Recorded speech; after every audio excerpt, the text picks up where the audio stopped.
வணக்கம், நான் உங்க ஆஷா பேசுறேன். இன்னைக்கு என்னோட வீடியோ கண்டிப்பா ஒரு சென்சேஷனல், ஒரு வைரலா இருக்கும்னு நினைக்கிறேன். ஏன்னா நம்ம சாதாரணமா டெய்லி சாப்பிட்டு இருக்கிற ஒரு முட்டையை பத்தி தான் நான் பேச போறேன். முட்டையை பத்தி என்ன பேச போறாங்கன்னு நீங்க யோசிப்பீங்க. கண்டிப்பா இதை சாப்பிட்டு இருக்கிற எல்லாரும், இது வரைக்கும் செஞ்ச எல்லாருமே இந்த வீடியோ பார்த்துச்சா அப்படின்னு ஒரு நிமிஷமாச்சும் ஃபீல் பண்ணுவீங்க. ஆக்சுவலி கிராமங்கள்ல, ஊர்களெல்லாம், இப்ப சிட்டியில, டவுன்ல கூட ஒரு பொம்பளை பிள்ளை வயசுக்கு வந்தா பச்சை முட்டை குடிக்க வைக்கிறாங்க. நிறைய பசங்களை பார்த்தா ஜிம் போறவங்க டெய்லி பச்சை முட்டை குடிக்கிறாங்க. அதே மாதிரி நிறைய வீடுகள்ல சின்ன பசங்க 5 வயசு 10 வயசு பசங்க கூட இம்யூனிட்டி இல்ல, பிரைமரி காம்ப்ளெக்ஸ் இருக்கு அப்படின்னு சொல்லிட்டு 90 நாள் பால்ல முட்டை ஆத்தி கொடுத்துன்னு சொல்லி கொடுத்துருக்காங்க. ஆக்சுவலி எங்க வீட்டு பக்கத்துல ஒரு பையன் 5 இயர்ஸ் தான், அவனுக்கு பிரைமரி காம்ப்ளெக்ஸ் இருந்தது. அவங்க அம்மா டெய்லி காலையில 90 டேஸ்க்கு பச்சை முட்டை அந்த மாதிரி பால் ஆத்தி கொடுக்குறேன்னு சொன்னாங்க. நான் சொன்னேன், நீங்க அந்த மாதிரி ஆத்தி கொடுக்காதீங்க, அந்த மாதிரி ஆத்தி கொடுக்க கூடாது, குழந்தைக்கு அது நல்லது இல்லை, ஹெல்த் வைஸ் ஒத்துக்காது. அவங்க அதை எனக்கு கேட்கவே இல்லை. ஆக்சுவலி பச்சை முட்டையில என்ன இருக்கு அப்படின்னா, நான் சொன்னேன் முட்டையில அந்த வெள்ளைக்கருல அவிடன்னு ஒரு சத்து பொருள் இருக்கு, சரிங்களா? அந்த அவிடன்ற சத்து பொருள் நம்ம பச்சையா குடிக்கும் போது நம்ம வயிற்றுல இருக்கிற பயோட்டின் அப்படின்ற சத்து பொருளோட சேரும்.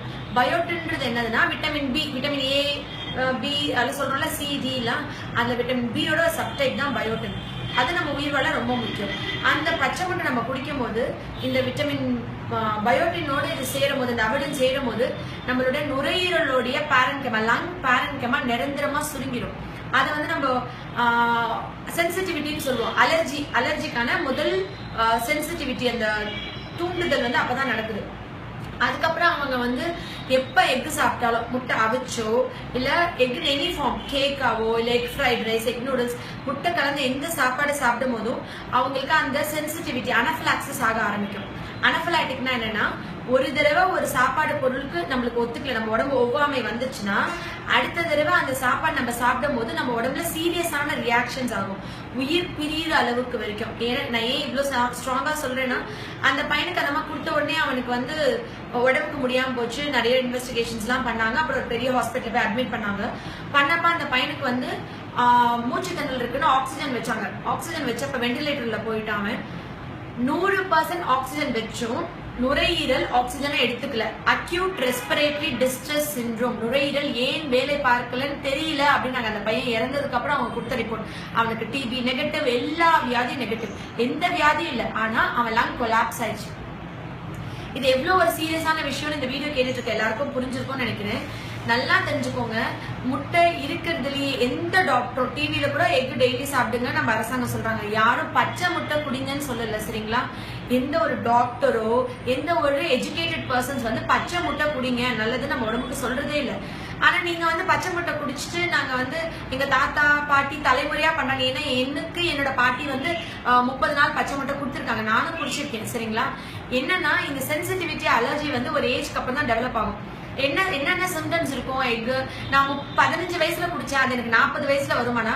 15 வயசுல நீங்க பச்சை முட்டை குடிச்சு அவிடன் பயோட்டினோட கம்பைன் ஆகி லங் பேரன்கெமா, நுரையீரலுடைய காத்து பைகள் சுருங்கிருச்சுன்னா 90 வயசுல முட்டை நீங்க அவிச்சு சாப்பிட்டாலும் அந்த சென்சிட்டிவிட்டி ஸ்டிமுலேட் ஆகும். என்னோட கருத்து என்னன்னா, வாழ்நாள் முழுக்க நீங்க உயிரோடு இருக்கிற காலம் வரைக்கும் இந்த அலர்ஜிக் நீங்க ஒன்ஸ் ஆயிட்டீங்கன்னா அலர்ஜி தான். தயவு செஞ்சு நான் 13 வயசு தான் பச்சை முட்டை குடிச்சேன், நான் இப்ப எனக்கு 40 வயசு ஆயிடுச்சு, நான் முட்டை சாப்பிடலாம் நினைக்காதீங்க. இந்த வீடியோ பார்த்துட்டு இருக்க எல்லாரும் லைஃப்ல எப்பயாவது பச்சை முட்டை குடிச்சிருந்தீங்கன்னா நீங்க இனி எக் சாப்பிடுறதும் ஒரு பாம்போட விஷயமும் சமம்.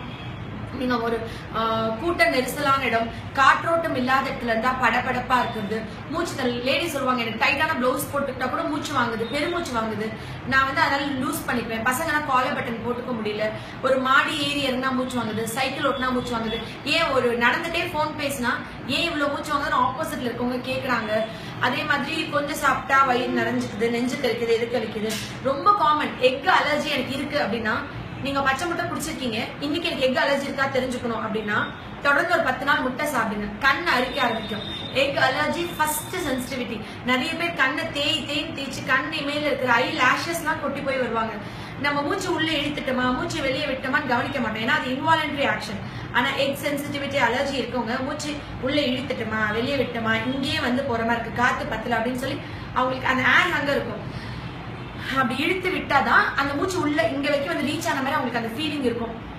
அதே மாதிரி கூட்ட நெரிசலான காற்றோட்டம் இல்லாததுல படபடப்பா இருக்கும். ஃபார் எக்ஸாம்பிள் டெத் வீடு, ஒரு கல்யாணம், ஒரு கோயில், பூஜை, ஊதுபத்தி, சாம்பிராணி, புகை வாசனை, அங்கெல்லாம் அவங்களுக்கு மூச்சு திணறும். காத்து வேணும், எல்லாமே ஓப்பனா இருக்கணும், ஏர் நிறைய வேணும்னு நினைப்பாங்க. இது வந்து ஏர் ஹங்கர்னு சொல்லுவோம். அவங்களுக்கு அந்த மாதிரி சாப்பிட்டவங்களுக்கு படுத்த உடனே தூக்கம் வராது. காலை எந்திரிக்கும் போது ரொம்ப சோர்வு இருக்கும். ஏன்னா அவங்க நுரையீரல் டெஸ்ட், நீங்க ஒரு பல்மாலஜிஸ்ட போய் உங்களோட லங் ஃபங்க்ஷன் டெஸ்ட் பாத்தீங்கன்னா உங்களோட ஆக்சிஜன் சேச்சுரேஷன் வந்து 100க்கு 70 அது கம்மியா தான் இருக்கும். அவங்க உடனே நம்மளுக்கு வீசிங் இருக்குன்னு நினைச்சிட்டு ரோட்டா கேப்ஸ், இன்ஹேலர், பஃப்ஸ் ஏதோ ஒண்ணு அந்த மாதிரி எடுக்காம இந்த சென்சிட்டிவிட்டி இருக்கான்னு டெஸ்ட் பண்ணிக்கிறது நல்லது. இன்னொரு முக்கியமான விஷயம், இந்த அலர்ஜி இருக்கவங்க வந்து ரொம்ப டயர்ட் ஆயிடுவாங்க. ஏன்னா அவங்களுக்கு செல்ஸ், மசில், டிஷ்யூஸ்க்கு ஆக்சிஜன் சேச்சுரேஷன் இருக்காது. நான் இப்போ என்னோட பேஷண்ட்ஸ்க்குலாம் என்ன சொல்வேன்னா, டெய்லி 10 பலூன் ஊதுங்க. ஏன்னா அவங்களால ஊத முடியாது, டம் கட்டி ஊத முடியாது. அது ஊத லங் எக்ஸ்பேண்ட் ஆகும். ஸோ லங் எக்ஸசைஸ் சொல்லி தருவேன், ப்ரீதிங் எக்ஸசைஸ் சொல்லி கொடுத்துட்டு அவங்கள பலூன் ஊத சொல்லிட்டு அதுக்கப்புறமா ட்ரீட்மெண்ட் கண்டினியூ பண்ணுவேன். அழகா இது கம்ப்ளீட்டா கியூர் பண்ணிடலாம். இது கியூரபிள்.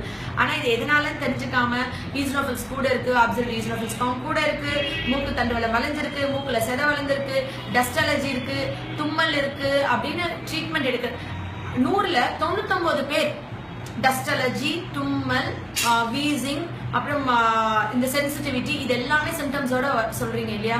கண்டிப்பா இந்த வீடியோ பார்த்துட்டு இருக்க ஒவ்வொருத்தவங்களுக்கும் நான் சொல்ற சிம்டம்ஸ் இருக்கான்னு கோரிலேட் பண்ணி பாருங்க. முட்டை இருக்கிறதுலே ஒரு பாய்சனஸான ஒரு சப்ஸ்டன்ஸ். நிறைய பசங்க முட்டை சாப்பிட்டு ஒரு நாளைக்கு முட்டை தோசை, ஒரு வீட்டுல பாருங்களேன், வாரத்துக்கு 4-5 ட்ரே எக் வாங்கும்னு பெருமையா சொல்லுவாங்க. முட்டை அந்த ட்ரேல வச்சு எக் நிறைய சாப்பிட்டனால என்ன ஆகும்னா, அவங்களுக்கு லைப்போமான்னு சொல்ல கொழுப்பு கட்டி வரும் உடம்பு ஃபுல்லா. நான் இப்ப முட்டை சாப்பிடுறது இல்லை, நான் 10 வயசுல முட்டை சாப்பிட்டேன்னா கூட எனக்கு வரும். சரிங்களா? கொழுப்பு கட்டிகள் உடம்பு ஃபுல்லா லைப்போமா, கொழுப்பு கட்டி வரும். அதே மாதிரி ரொம்ப சாதாரணமா சொல்றேனே, சின்ன பசங்க 5 வயசுல 10 வயசுல பசங்களுக்கு முட்டையா கொடுத்து, ஆம்பளை பசங்களுக்கு கைனகோமாஷியான்னு சொல்லுவோம், பெண்கள் போல மார்பக வளர்ச்சி. ஆம்பளை பசங்களுக்கு ரொம்ப காமனா இருக்கு. இப்ப ஹார்மோன்ஸ் டெஸ்ட் பண்ணா கம்ப்ளீட்டா நார்மலா இருக்கும், அவன் ஒரு ஆம்பளை பையன் தான். ஆனா ஏன் அவனுக்கு ஒரு செஸ்ட் டெவலப்மெண்ட் இருக்குன்னு பார்த்தா because of egg allergy. Egg வந்து அவ்வளவு ஒரு நாளைக்கு 4 முட்டை 5 முட்டை எடுக்கிறது. ஃபாரின்ல இருக்கவங்க வந்து சாப்பாடுக்கு வழியே இல்லாம முட்டையை போட்டு டக்குன்னு சாப்பிட்டுக்கிறது. இந்த உலகத்துல எந்த மூலையில் இருக்கிற தமிழரா இருந்தாலும் தயவு செஞ்சு நீங்க காய்கறிகள், பழங்கள் சாப்பிடுங்க. எக் மட்டும் எடுத்துக்காதீங்க. அதுக்கு மட்டன், ஃபிஷ், நண்டு, ப்ரான் எல்லாமே எடுக்கலாம். But too much of egg is not good for health. அதே மாதிரி பொம்பளை பிள்ளைங்களும் நிறைய எக் சாப்பிட்றதுனால சீக்கிரமா குண்டாயிட்டு வெயிட் போட்டு அந்த மாதிரி சிம்டம்ஸ்லாம் இருக்கு. எக்கை பத்தி பேசணும்னா கண்டிப்பா இந்த ஒரு வீடியோ பத்தாது.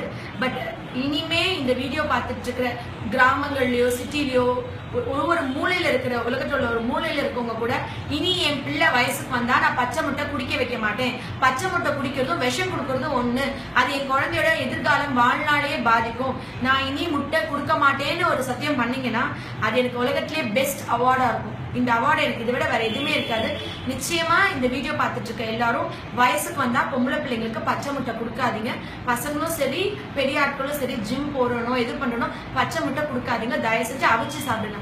அவிச்சு சாப்பிடுறதும் அளவுக்கு மீறி சாப்பிடும் போது உடம்புல கொழுப்பு கட்டிகளோ இல்ல நிறைய பல உபாதைகள் வரும்.